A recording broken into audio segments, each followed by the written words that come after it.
What up, world? Once again, we are back with you. It's the CHGO Sky podcast, a part of CHGO Sports and the All-City Sports Network. Whether you're in Chicago, Phoenix, Dallas, Denver, or Philadelphia, the All-City Sports Network has you covered. I am Chris Pennant here with the CHGO Sky podcast, accompanied as always by our producer on the dials across the aisle, Super Sarah Fichter, with us. Our man, the myth and the legend, Stephen Pridgeon Garner, is getting set to come in, along with our very special guest, which we will introduce in just a few moments. Thank you everybody for tuning in with us on this Tuesday afternoon. It's a Victory Tuesday of sorts, as the Chicago Sky won 2 games for the first time in a long while over the weekend, winning on Friday against the Los Angeles Sparks, and then taking a game Sunday after some bad news against the Dallas Wings, 2 teams that they've beaten before this season. Let's also say that they're 3-0 against Los Angeles this season, because it's ever so much fun to talk about beating Kurt Miller. Before we get into the thick of things, Sarah, how you feeling today?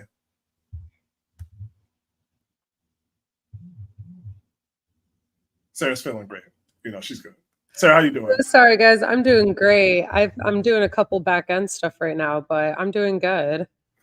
It sounds like it. That sounds like your most cheerful top of the morning voice. Yeah, I mean, it's always busy here at CHGO. You know, honestly, that's true. There's always something cooking. As we said, Stephen will be coming in with us shortly. And we've got a very, very, very extra special, very important podcaster, I will say, for us today. So let's get into the meat of things. As we said, the Chicago Sky winning 2 games to maintain their hold on 8th place, and actually Atlanta losing to the Minnesota Lynx yesterday. So the Sky are officially a game ahead in the race for 8th. However, the news of the day is Angel Reese's injury, as was reported after the Los Angeles Sparks game, and then reported by Angel herself on her Instagram page. She will be out for the remainder of the 2024 season with an injury to her wrist. The Sky first listed her as questionable before Angel's post, and then the team came back and said that she will be shutting it down for the remainder of the season. An incredible rookie season for Angel Reese, set and broke and then set new records, especially in rebounding, and was at one point the front runner for the Rookie of the Year race. Now I think a solid second, as the Indiana Fever and Caitlin Clark went on a very, very good run over the second half of the WNBA season, coming back from the Olympic break.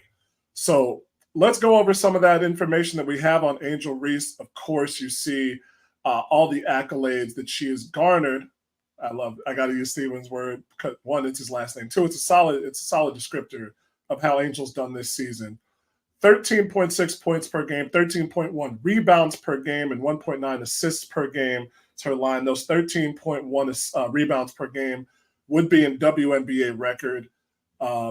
172 offensive rebounds, far and away a record, beating the record set by Yolanda Griffith back in 2000, 2001, I believe.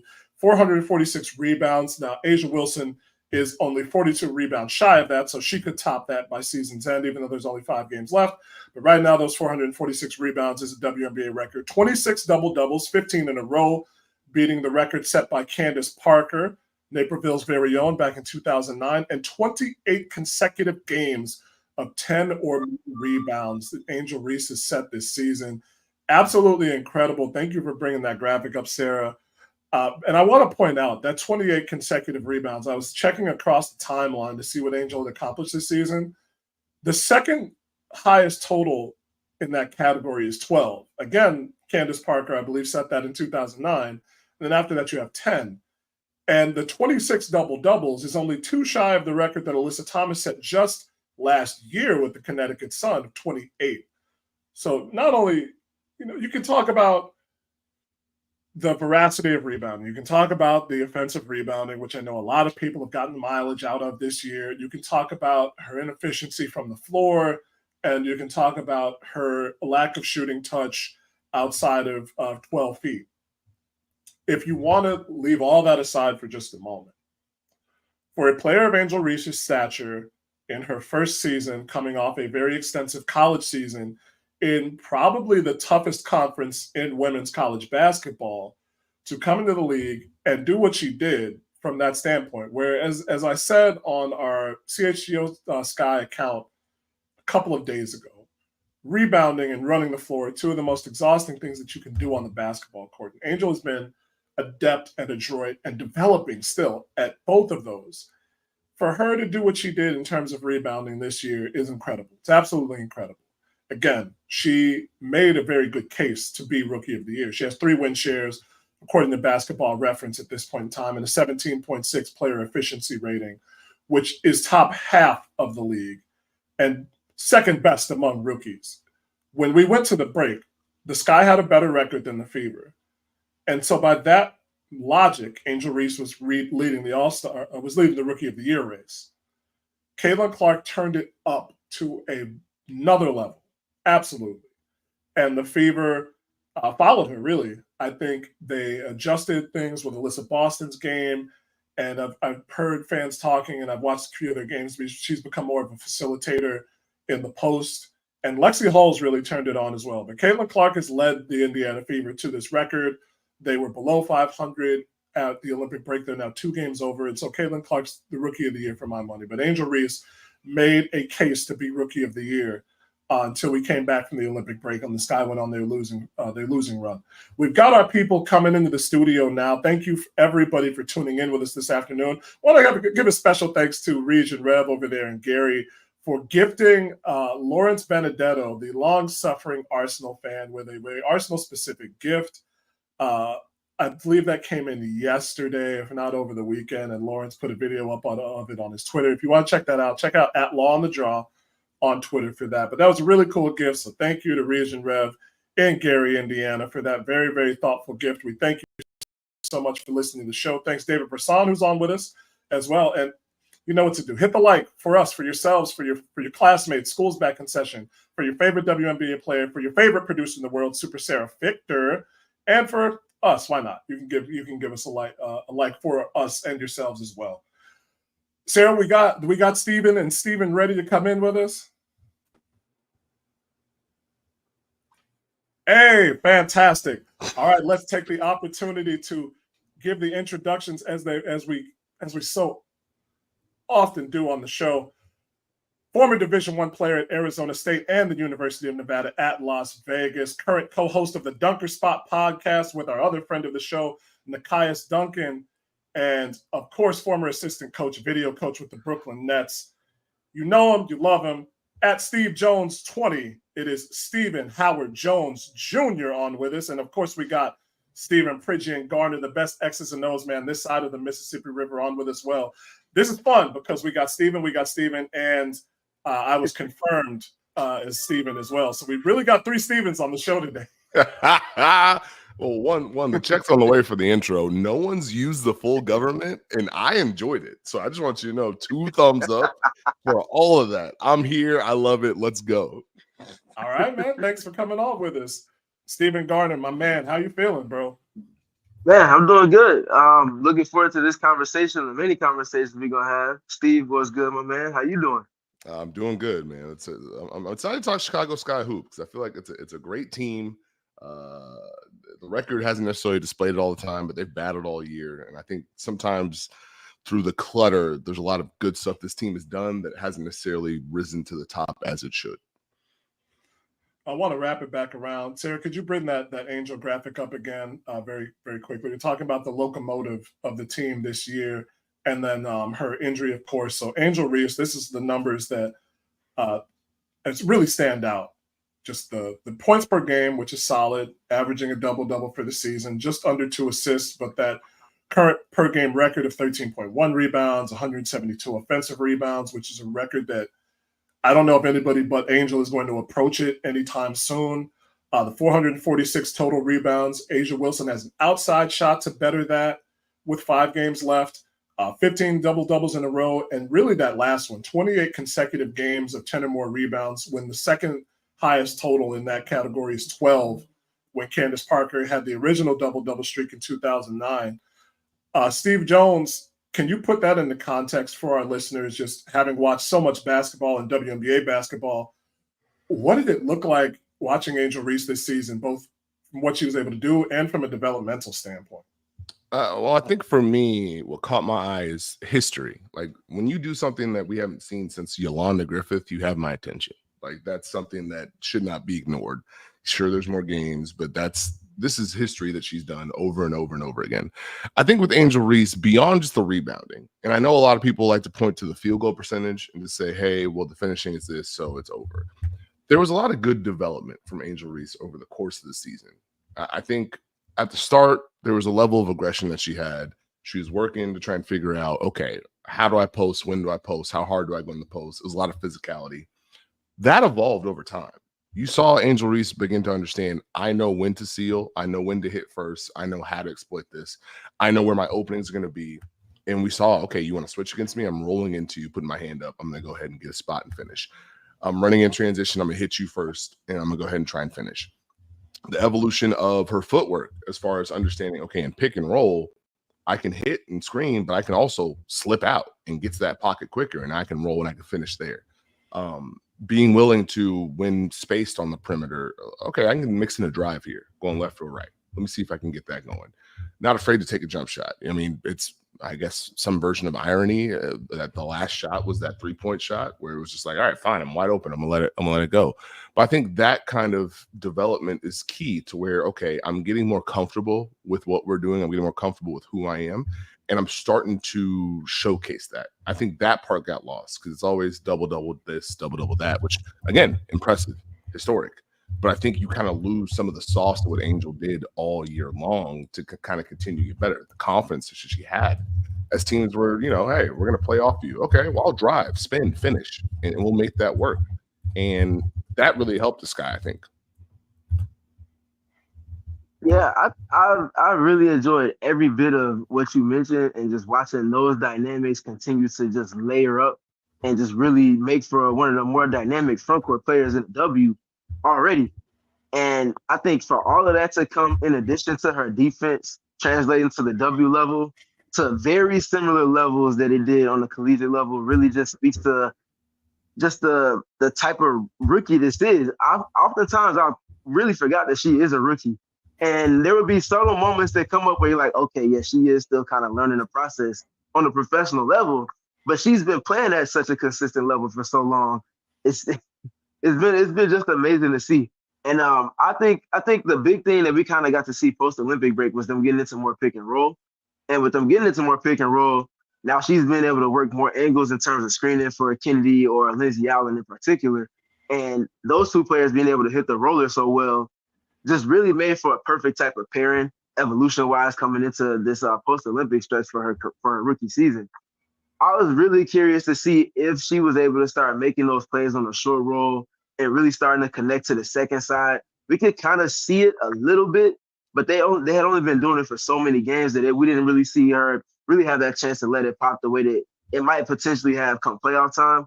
That'll be something to kind of bookmark going into her second season, but nonetheless, everything Steve said, the screening, the seals, the ability to drive, I like that she was starting to get used also as a dribble handoff hub. And with her handle, being able to fake those handoffs if they're trying to stay at the level with Chennedy Carter in particular and get downhill from there, there's just so much that she can get into. She's really limitless. And when that jump shot, the efficiency of the jump shot matches the confidence that we saw her display towards the end of her rookie campaign, it's going to be no ceilings for her. You said no ceilings, and I was like, wait, it's not the right podcast to be shouting out, but it took me a second. Shout out to the No Ceilings podcast for real though. They're solid. Hey, that was a layup. It was right there. I had to take it. I can't jump for the alley-oops. I never really could, but I definitely can't now. I'm glad you brought up her defense because if we could bring up those notable game stats as well, Sarah, just a few games to pick out from this year as we see that solid graphic or that solid photo with Angel and Michaela going up against Aaliyah Boston. One of the first games where she actually had back-to-back games with 5 steals. That first one in the win on the road against Washington, playing downtown at Capital One Arena, where there were so many Angel Reese fans who came down from Baltimore, came up from all over the DMV. It was a pleasure to be at that game. The 25-16 in the win against Indiana, also going 9 of 11 from the free throw line in that one. 27-10 in the win at Seattle, with 2 blocks in the game where she had 2 of her 3 threes on the season. The first game where she had 3 games in a row of 20 rebounds that lost to Phoenix, did have a 50% shooting night from the floor. And then her final game, 24-12 and 2 assists against the Sparks in that win on Friday. As you guys weren't on yet, but I took a lot of pleasure in that win because it's always fun to beat Kurt Miller. So we'll talk more about that. I just want to take a quick break to thank our sponsors. Of course, when the time comes on and says some things that might make you go home, sometimes you just got to lay back for a second and choose chill. And that's the best way to do that is with Coors Light. Ice cold Coors Light, always cold filtered, cold package, never frozen. When the mountains are blue and LL Cool J is singing to you, you know it's time to pull out that Coors Light. As we said, it's cool, you know, when the Rocky Mountains are blue. And just now, you can get Coors Light delivered straight to your door using the website, instacart.com/CHGO Dunk. Again, that's instacart.com/CHGO Dunk. The playoff race is hot, so it's time to choose chill.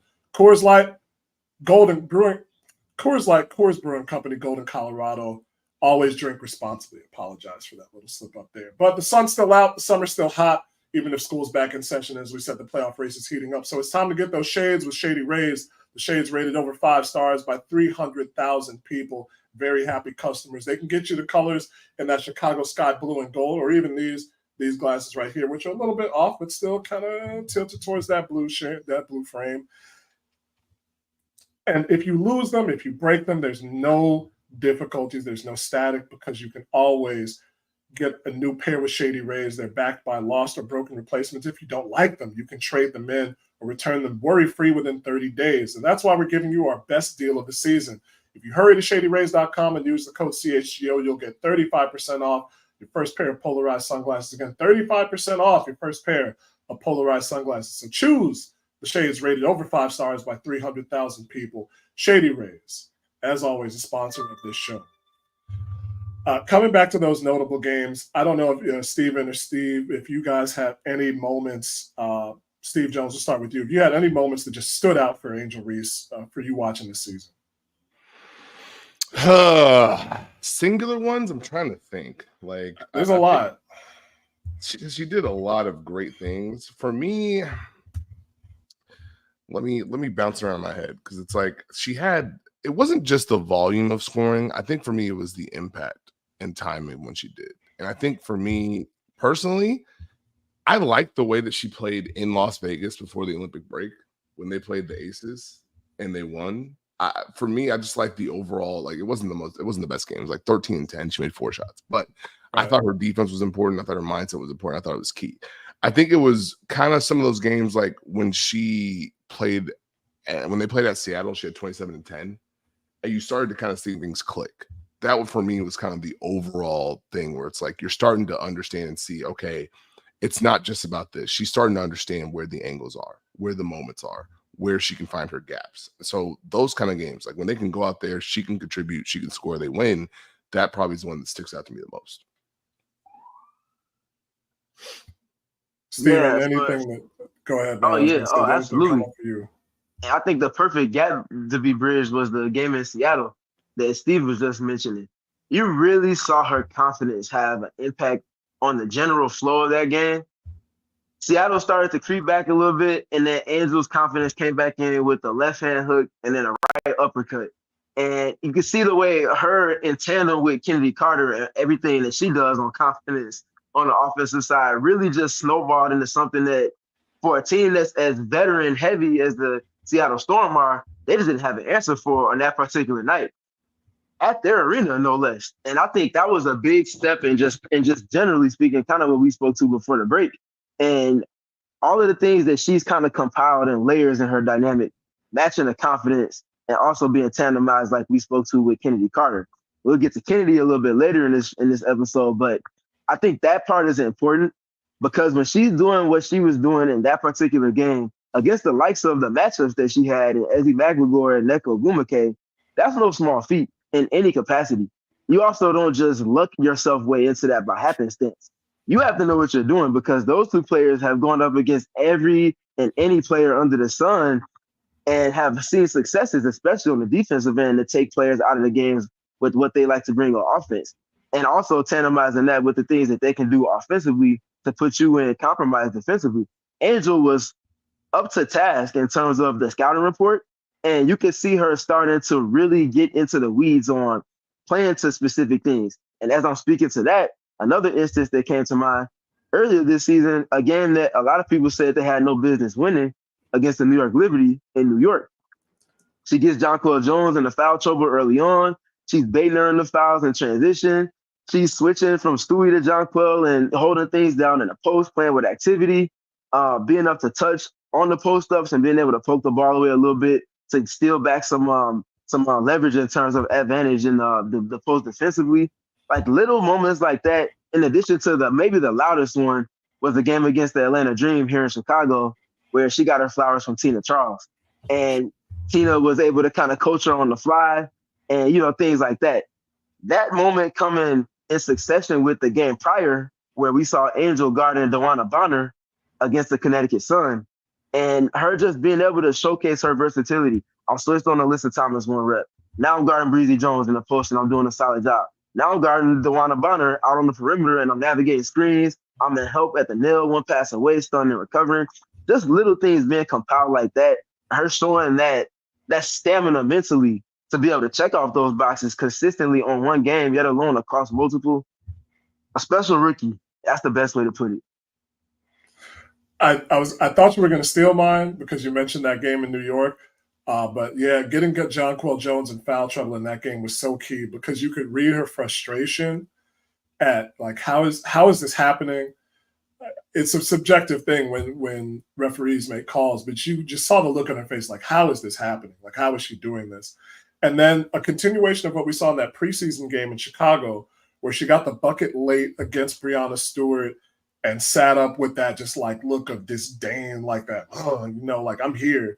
That was like the real, I think, coming out moment for me in admitting, okay, they got this one right. I was wrong about them trading up to draft Angel Reese, because Steve Jones, I want to ask you about this, about the impact that Angel had, not just on the court for the team and what they were able to do this season, but off the court. Because I've told Steven so many times, and we were talking in June and May and even in July about Angel Reese's impact. Like, we kept having to sit back for a second and say, yeah, this is a rookie we're talking about. Like this, she's 4 weeks into her career. She's not 4 years in.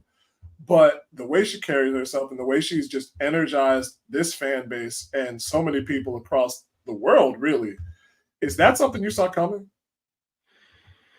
Yes, mainly because the people love Angel Reese. And when you started to understand and see that she was going to go to Chicago with Coach Spoon, it kind of made sense. And you kind of see people putting their arms around her to a different degree. I think for me, it was more like this was the perfect fit for Angel Reese and for Chennedy Carter, in the sense that they were going to be allowed to be themselves. And well, even Camila Cardoso, for example, as well. Being able to play with Coach Spoon and have the ability and the opportunity to learn on the fly, but also I understand who you are. I know what you're going to be. I know what you can do. Go out there and do it.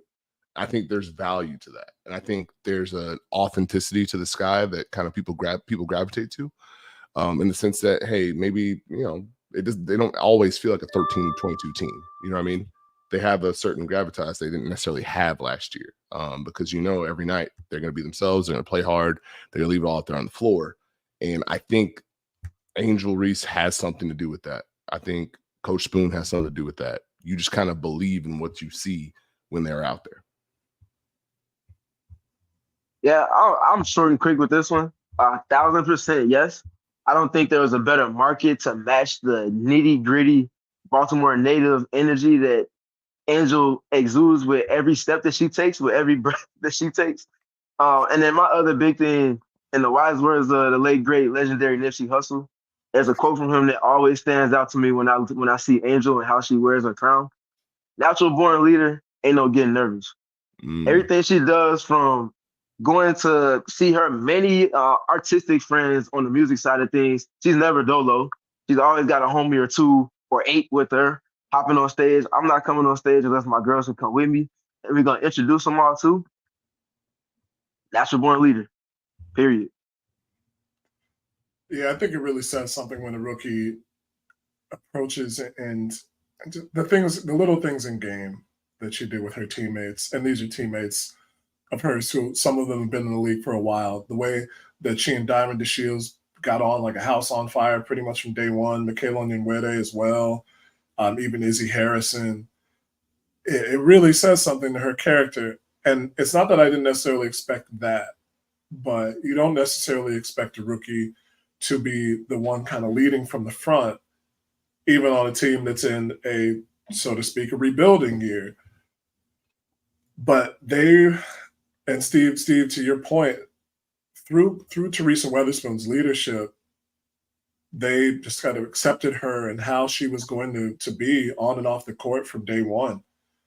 I think thinking about it, it's a comparison that it popped in my head and I didn't voice it, but when Joakim Noah got on the Bulls and the vets pretty much like put him in timeout for a certain point. They got him benched, and Ben Wallace was one of the vets on that team, and they were one of the loudest voices like, hey, this dude needs to change his ways. Like Angel never had that. And so we're going to get into some things later that came up with the commissioner, but I think some things that people voice on social media talking about Angel and her character, it's evident from the way that her team has treated her that she is, like you said, I really like that. Natural born leader. They need to put that on the shirt. We got all the shirts coming out, but get with Lauren London and Nipsey's family, man. Put that on the shirt. And the ain't no getting nervous part is important too, because there's nothing that she's done and that she's been nervous about. It's like everything just kind of comes. She has a swagger that you could tell she's not like faking the funk. It's just genuinely who she is.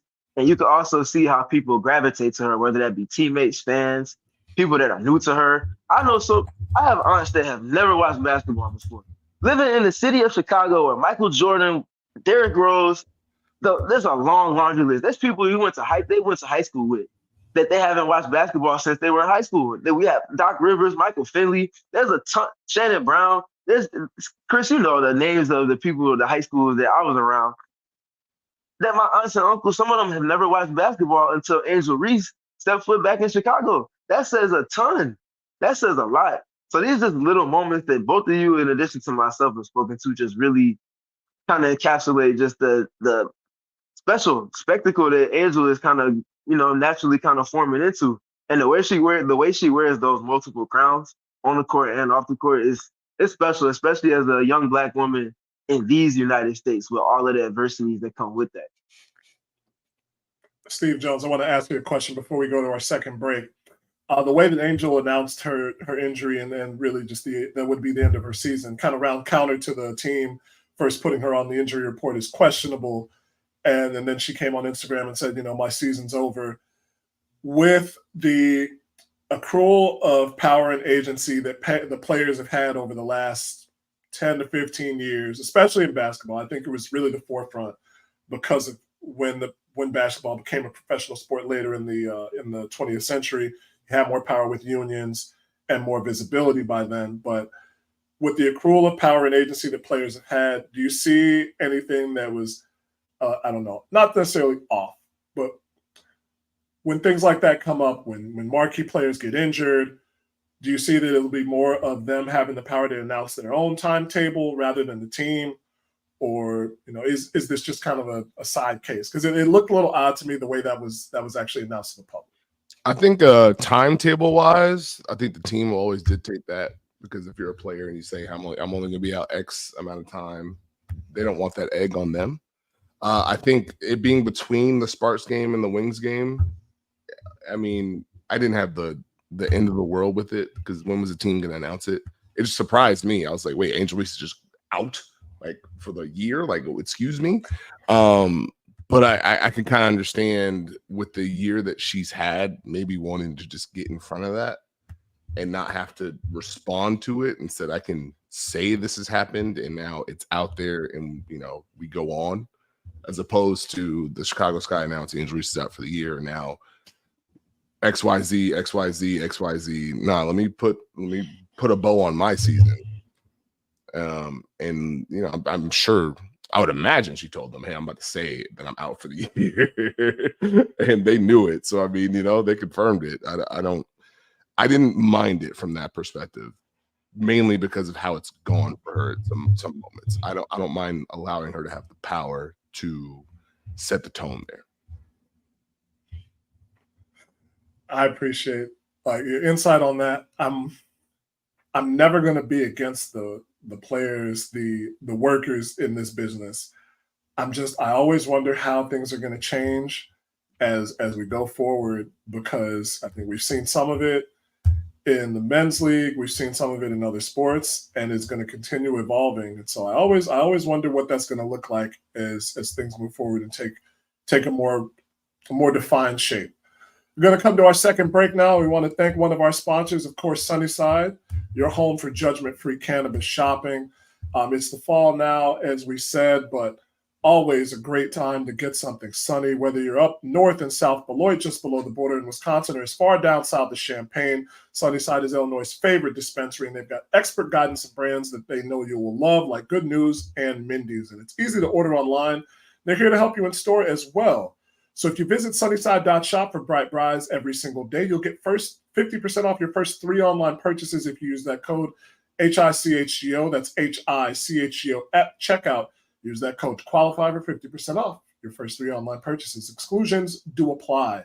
Sunnyside Cannabis Dispensary, Bright Buys every single day, only for ages 21 and over, or Illinois medical card holders. And for the CHGO family, CHGO Bears is in full swing. The Bears have their first win, and everybody's talking about it.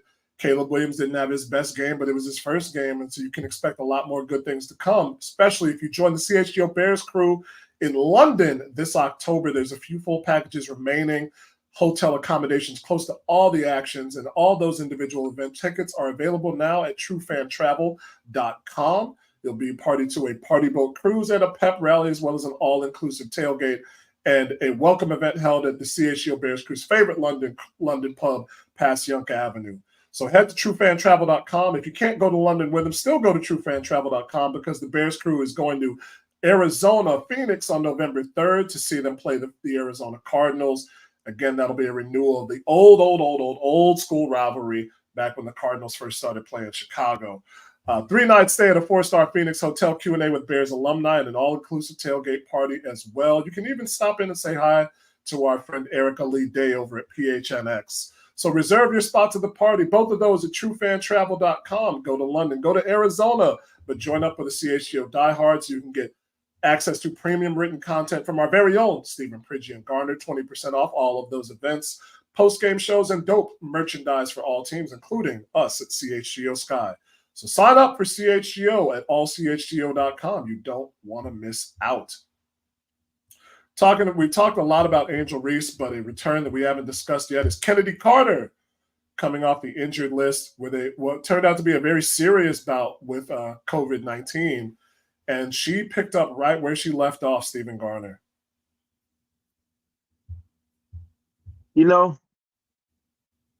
Chennedy Carter, man. What a gem.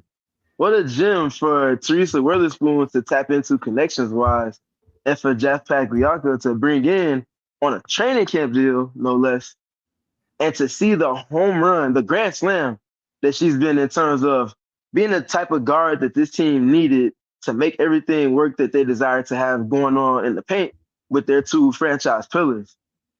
Again, to get this value on a training camp is ludicrous. It's insane. It's ridiculous. It's ridiculous.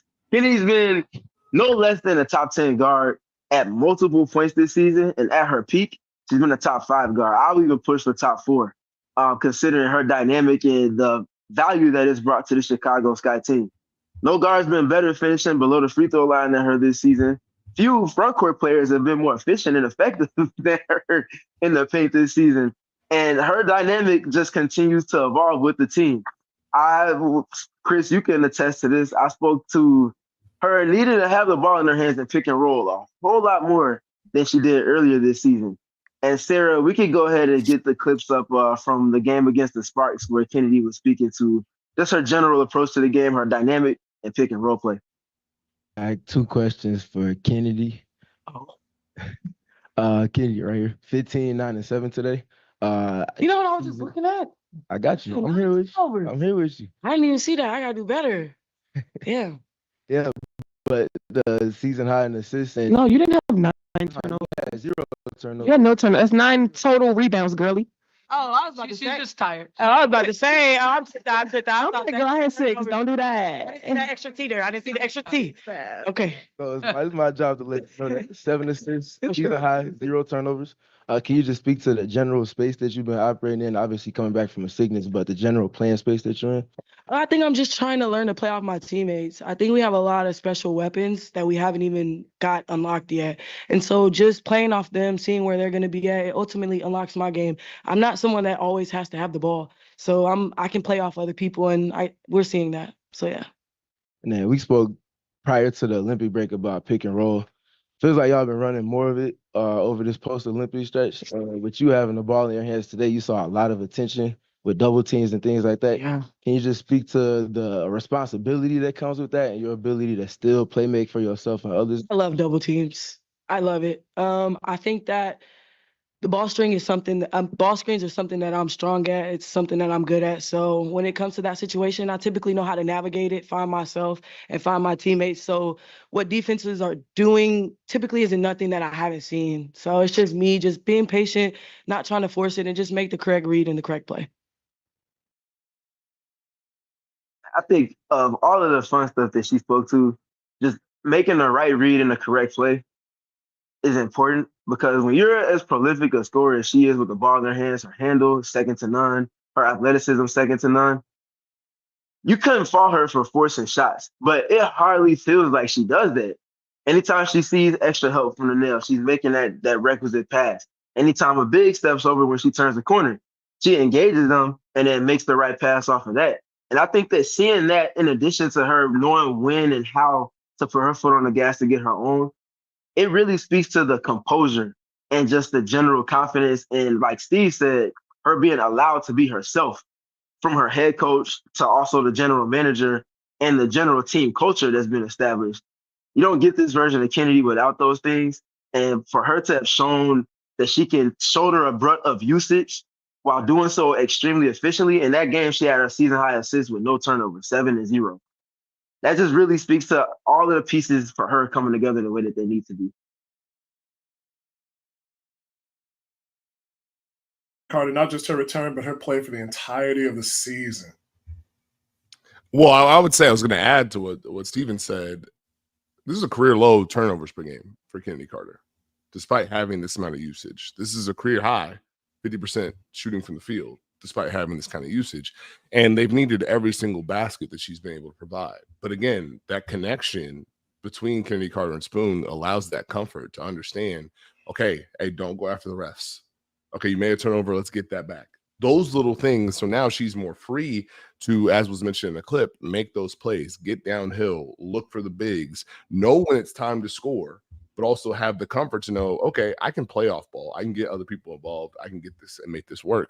I think that's been key, especially once the Sky made the trade. You missed the guard play when Chennedy Carter was out ill, and she's able to come back and come right back to business. It just adds an electricity to that playbook because, yeah, I can attack one-on-one. I can get to my pull-up. But if I don't have it, now we're moving to the other side. Now we're getting to our post-ups. There's just more substance to the offense overall outside of, hey, I hope someone's open in the post. I hope we can get an under. I hope we can do this. So what she's been able to do all year, I get yelled at all the time for saying most improved because Chennedy Carter's always been talented. But to do this every single night for the Chicago Sky team, where every team knows that you're going to try and do this, I think is impressive. It really has been. Because I looked at Chennedy Carter as more of a filler for Courtney Williams and what she did. And honestly, that should have told me early on, because we saw Courtney Williams emerge and become, I think, a true point guard who can't score, but whose innate ability to deliver the ball on the run in motion. We've seen what that's done for Minnesota this year. And so the Sky haven't taken it to that same level, but in a year where I think a lot of people, what we saw, a lot of people had them picked to finish last or second to last in the league. They're fighting for that 8th spot. precisely because of what Chennedy Carter was able to do. And it's no coincidence that she came back this weekend and they immediately got their first 2 wins since early August. Yeah. And just for some numerical context to everything we're speaking to, the Chicago Sky have an offensive rating of 104.2 when Chennedy Carter is on the court. That's the equivalent of third in the W in terms of the level of play that they show on offense. We talk about their spacing issues in terms of not the template, but how defenses pay attention to who's spaced and where they're spaced. We talk about the tight crevices that she has to navigate through for her impact in terms of getting into the paint.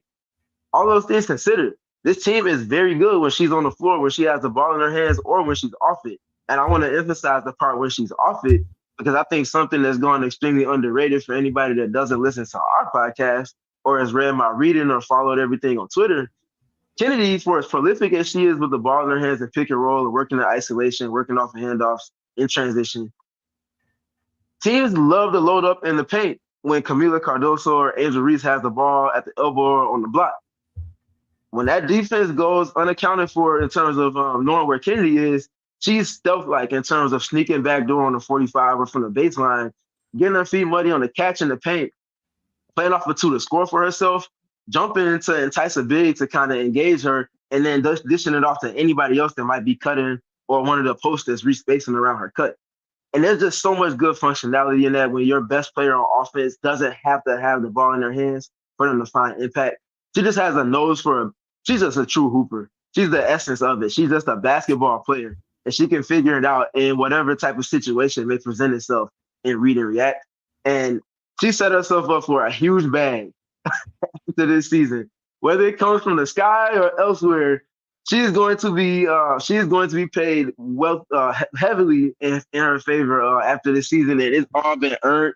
I think she's kind of shaped her quote unquote image for people that are around the league that are decision makers in terms of contracts and things of that nature. She's going to go in and change the team's context next season, whether it's this Chicago team next season or elsewhere. Yeah, let's talk about that playoff race before we come to Chennedy Carter's potential earnings, because it's so – the Sky have been riding this tightrope where, you know, for 2 weeks it looked like the playoffs were slipping out. Steven, on last week's show, you said that they were still good to make the playoffs in your estimation. I was not so sure. I said I didn't think they were going to make the postseason. But now with those 2 wins, they've got a game lead. And even with the schedule that they've got left, as we can pull up that race for 8th place, Chicago's ahead of Atlanta by 1 game and 2 games up on the Mystics. They've got both of those teams, one at home tomorrow against Washington, and then in a couple weeks at Atlanta, as well as games against Phoenix, Minnesota, and Connecticut. That Connecticut game will be the last day of the season, pretty much like last year, actually. So it'll be we'll see what Connecticut does in terms of rotations and placement. Atlanta has 2 games against Washington, so they can solidify their hold on 9th, as well as at the Sky against the Sky at the Liberty and against Minnesota. And then Washington, as we said, has Atlanta twice, and then they've got the Sky, the Liberty, and Indiana. They close their season at home against Indiana. So Washington has the luxury of 3 home games and the weakest strength of schedule of all of those teams. Now, some of that is misleading. Indiana only 2 games over 500, but they've been red hot since the Olympic break. And the Phoenix Mercury, even though the Sky haven't beaten them yet this year and have 2 pretty big losses against them, are 2 games under 500 now because they've had some trouble against the Fever and other top-tier teams. Does that strength of schedule at this point mean anything to you guys, or is it pretty much just match up the day of and win the games you need to?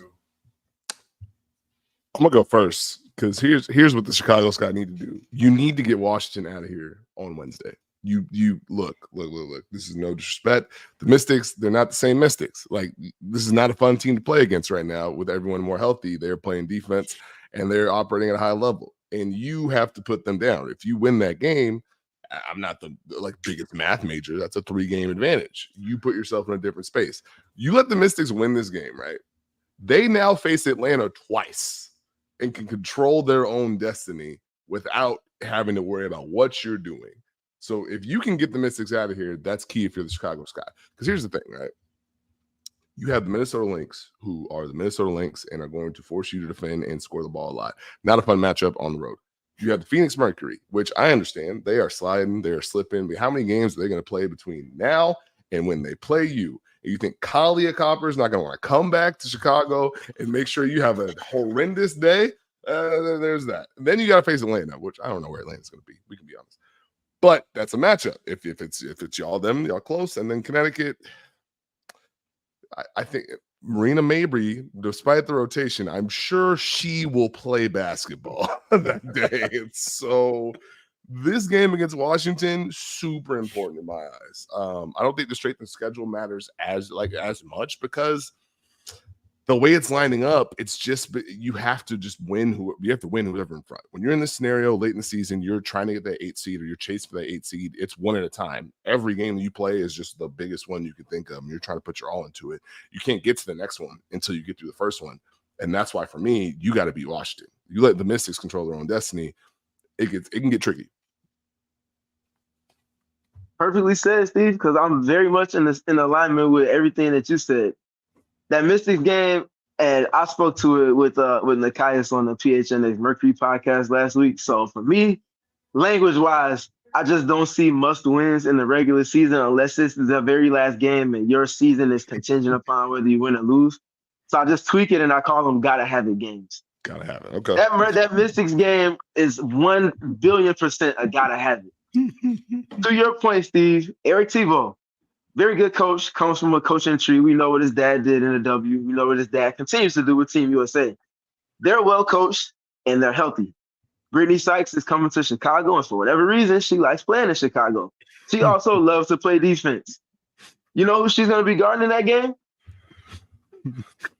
Chennedy Carter. That is going to be very much a Spider-Man meme of players that are absolute dogs, that are very wiry, very athletic guards. They can get downhill, that want to guard, and both of their teams gotta have this game.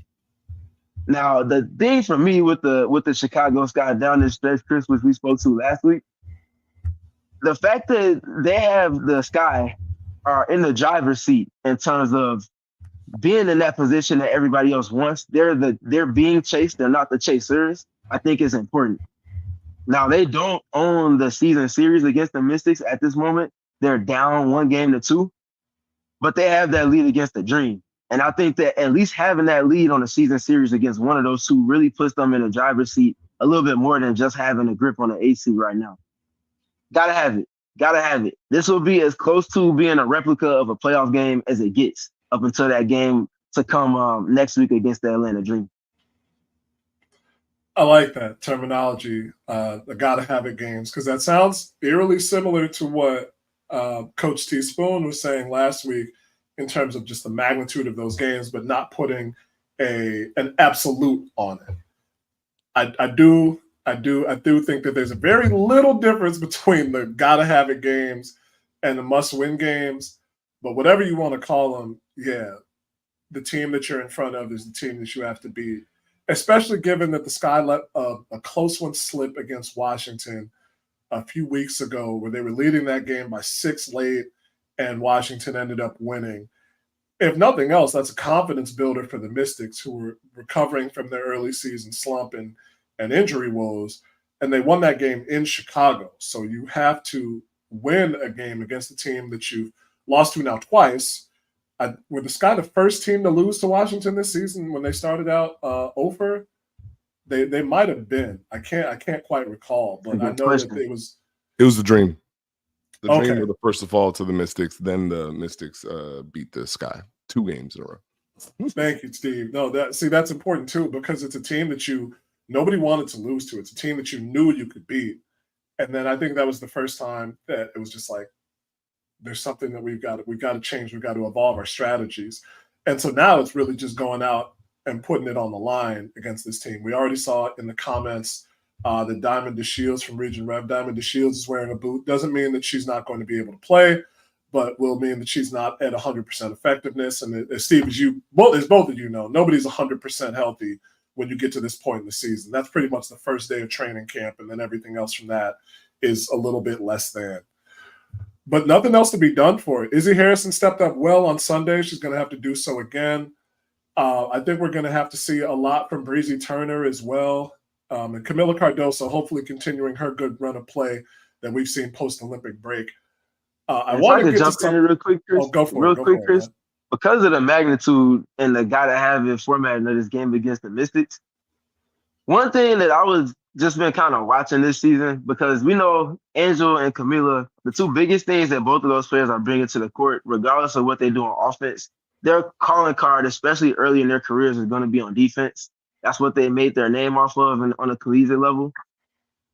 The issue is, though, with those two, and a little less Angel over the course of the post-Olympic stretch and more so to Camila, when she's been matched up with a floor space in 5, because she's so comfortable operating inside the arc, the rotations that she has to make to cover up for that player when they're spaced off of a drive or off of any type of help that comes with Camila wanting to be closer to the restricted area, the Skies, for one, don't usually have somebody able to kind of help the helper in that scenario. That's something they've kind of struggled with all season long. But Camila being able to get out to Stephanie Dolson is going to be so important in this game. Big Mama Steph only hit 1-3 in that game against the Chicago Sky from a week and some change ago. You know when that shot came? That shot that she made? A big second half stretch to where they were coming back and ultimately won that game. I can point to other moments where against Asia Wilson, against Nafisa Collier, and other bigs that they've gone up against post-Olympic stretch, even Brittany Griner, who's been comfortable from deep surprisingly after the All-Star break. She just has to find a way to be able to do what she does and have that impact in the paint, but also still either have somebody helping to get back to Stephanie Dolson to keep her three-point shooting in check, or for her to be able to just get back there and make her put the ball in the deck. I think that's going to be something that, whether it's a volume thing or it's a timely basket thing, is going to be important to watch for in this matchup with the Mystics tomorrow. Very good point, Stephen. Keep an eye on that, as well as Camila hopefully being able to stay out of foul trouble. There was some foul trouble that she got in against the Sparks, and even though the Sky were able to pull that game out, they're going to need every bit of her minutes on the floor in this upcoming stretch. And now going to something that is somewhat more off the court in the WNBA. WNBA Commissioner Kathy Engelbert was on CNBC's program Power Lunch earlier this morning. And if you've been on Twitter, you've seen some of the results, whether they're quoting the interview or not, from prominent players in the league. Michaela Onyenwere, Sydney Colson put up the video from Billy Madison on it. Either way, thank you, Sarah. Here's the context of the question from the anchor Tyler Matheson about the rivalry between Caitlin Clark and Angel Reese, and particularly their fan base is asking, how do you try and stay ahead of that or act as a league when two of your most visible players are involved? Their fan base is saying some very uncharitable things about the other, and Kathy's response is, well, one thing that's great about the league right now, we do sit at this intersection of culture and sports and fashion and music. Like the WNBA players are really looked at now as kind of cultural icons. And when you have that, you have a lot of attention on you. There's no more apathy. Everybody cares. It is a little bit of that Bird Magic moment, if you recall, from 1979, when those two rookies came in from a big college rivalry, one white, one black. And so we have that moment with these two. But one thing I know about sports, you need rivalry. That's what makes people watch. They want to watch games of consequence between rivals. They don't want everybody being nice to one another. I'm going to take a deep breath and let that one sink in. And then without any preamble, Steve Jones, I'm going to go to you for your response. Well, you said if you had been on Twitter, guess where I haven't been this morning. I saw your face when I brought it up. So I'm coming in blind. Well, what I will say, having not seen it, it seemed like a pivot without taking a dribble first. I'll put it that way. You can understand what the attempt was. I don't know if you got to where you needed to go based on the question that was asked. And so I can understand where frustration would come from with that. If you're trying to keep it positive to a degree and you're not addressing some of the realities that people are living through, that can come off a type of way. So I totally understand if there is, I imagine there is outrage. I haven't seen it, but it's one of those things where it's been a lot for a lot of people. It's understandable. And I don't know if that is going to help matters for those people, if that makes sense. Yeah, that was very much the play was drawn up, and Kathy very much went off script after the timeout, and now coach is on the sideline breaking the board and everything. These times we're living in are very interesting. I would have liked, like, I wasn't aware of this either until now. I would have liked for there to be more taste in terms of the reaction and the answering to the question. It feels like, and I'm trying to be as appropriate as I can be. Um, I wouldn't expect for prominent people that are decision makers in this basketball space of ours to be adding gasoline to the fire that's already existing on all the discourse, regardless of what social media platform at this point. So to see this answer, it definitely leaves more to be desired from me on that side of things. And as Regent Rev has said right behind what I was getting ready to say, it feels very embarrassing. And I just kind of leave my sentiments at that. And I imagine that Twitter is very much a wasteland. We've seen that for a whole lot less this season. So to be given a bone, I'm sure I'm scared to go in there and see what the discourse is looking like at this point. Well, in this day and age, you got to curate your timeline as much as you can.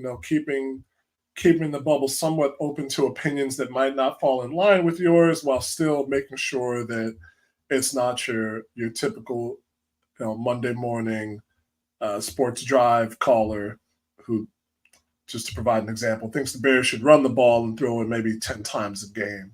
We'll go with that. But honestly, the responses that I've seen have all been about the same. Like, how could she say that? Why did she say that? Why did she say that in the way she did? Nikias actually is like, how do you botch a response to this topic so badly? But I think that there's something that I've seen a few people say it and that I agree with. It's an expected response from Kathy. And what I mean by that is that the WNBA is in a growth stage capitalistically in a growth market. They're trying to increase their market share in the sports business market. And this has been an explosion for them for that market share this year. And so I think confronting the question that's at hand, which honestly, salute to Tyler Matheson for asking the question in the way he did on a well-known major cable network. I didn't expect Kathy to address it head on. I expected her to maybe, at least pay some lip service to it, but I'm not surprised. It's a money-making enterprise. And, the apocryphal quote, everybody buys sneakers, no matter if they're Democratic or Republican. And at worst, that's what it is. At best, it's Kathy just kind of pushing past that and not addressing it, because then you're taking money out of the pocket of the league and to a point out of her own pocket. It's wrong for sure. Go ahead. I'm gonna get yelled at. What TV network was it on? And when's the last time she? It was on CNBC. Yeah, it was on CNBC. So I mean, you're on a network talking about the stock market, right? What else is she gonna do? I have zero else to add to this because I like my job. I appreciate being able to speak into the microphone and talk basketball. I value this. I have great discernment, and I will continue to play that Uno card. So draw for me on this one. See, this Uno is why, Uno and out. Uno and out. This is why I like my man Steven, because he's a young man with the sights set on the future. I have been old since I was 16. Ask anybody I went to high school with. I was yelling at kids for not listening to 33 RPM records. I did see our friend Miles that works with the Liberty and is going to work with the next. Yeah, Miles Ehrlich had I'm trying to find what he wrote on it, but it was pretty much something along the lines of, even if it doesn't speak to not being prepped for the question. It speaks more to kind of what I was alluding to, not wanting to take one side over the other, or call out what was going on. As bad as it is, I think once we saw the ticket price hike, and having talked to fans over the last week or two about what that means for the future of their fandom, this is kind of where we're going. We've seen it happen with other leagues. We want to talk to Mark Carman about his time with the Bulls and how their season tickets just move further and further away, and things once they're more corporatized, it's more washed. It's more washed. I don't know. There's going to be a culture clash between the players, a lot of the hardcore fans of the league, and the direction it's moving. I don't know what that's going to look like, but I've been wondering about this for a long time, how the league was going to change with an increased spotlight and increased share of the market. And I think this is part of what we're looking at. Like I said, that's all I got on that, man. I think you said more than enough. You spoke for me for sure. You did it politically correct as you always do. This is the balancing. You pick, I roll, vice versa sometimes, but we make it work. He said, hold on. He said he's rolling. I'm the post player, man. You gotta. You had the ball on that one. We went inverted. You had the ball on that one. Big men love to pass. That's probably the favorite thing other than shooting the outside shot. Big men love to get an assist. That's true. I appreciate you for that, man. We're coming close to the end of our show. Want to thank, of course, Steve Jones for coming on with us. Please follow him on Twitter at SteveJones20. Follow the Dunker Spot Pod as well. Steve and Nikias Duncan do great things on that podcast. Steve, do you have anything coming down that you want to tell the listeners about, please? Just listen to the Dunker Spot. We just had an episode that came out today. It's available on podcasts. We'll have another one later this week. Wink, wink, nudge, nudge. But that's it. Enjoy the hoop. Playoffs are coming soon. Solid, of course. And, of course, follow Stephen Pridgeon Garner at StayTrueS.3. Follow him on YouTube at Stephen Garner3. Stephen, anything coming down the pipe for you? Yeah, just talking more Sky Hoop. A whole lot of details to hammer out. And I think that Chennedy is in a great space as well as Camila. So seeing how the team kind of counters and adjusts to not having Angel in the mix, what things look like against different styles of teams. We'll definitely be breaking those things down on film as these games continue to come as we get to the finish line. Outside of that, make sure you all continue to tap in with the newsletter that Basketball Reference has. Allow for you to stay a little bit more informed, keep track of box scores, keep track of historical context and awards that might be coming up over the WNBA, as well as with the NBA season coming in, as well as NCAA women's and men's basketball too. So you can just get a quick Google search with Basketball Reference newsletter, send them an email address that you want to send to, and every morning following games, you'll have plenty of information for you to take to the person in the cubicle next to you on your train ride to work, while you're on the phone with your friends. Be a more informed fan, inform others better as well. And let's continue to clean up this discourse. There's one thing I wanted to ask, Steve, before we let you go. And this is not related to anything. This is just something I thought of that I really have been thinking about for a while. We talked to Erica Lee Day on PNX Mercury a couple weeks back about the dissolution of the Pac-12. Steve Jones Sr. played at Oregon, broadcast partner Bill Walton at UCLA. For you, with the dissolution of that conference and the further conglomeration, what does the future of college basketball, college sports look like? If you can step back, and look at it 10, 15 years down the road, where do you think it's going? They'll keep stacking these groups up, stacking these conferences up, keep stacking the money up. That's where I see it going. Look, man, I'm old enough. I played in the Pac-10. It wasn't even the Pac-12 when I was at Arizona State. It was the Pac-10. Do you know how wild it is to say Pac-10 to someone these days? Like, what do you mean 10? Yeah. That's how I felt when they said the Pac-8. I was like, we mean Pac-8. Yeah, that's me now. I'm old. So, yeah, now we got all the money, stacking everything up. Everybody's getting paid. It's fantastic. I got to watch Oregon play Oregon State in the Civil War in September on a Saturday afternoon. I don't like it. I'm upset. I don't like it. But I understand. Hey. I appreciate your candor, sincerely.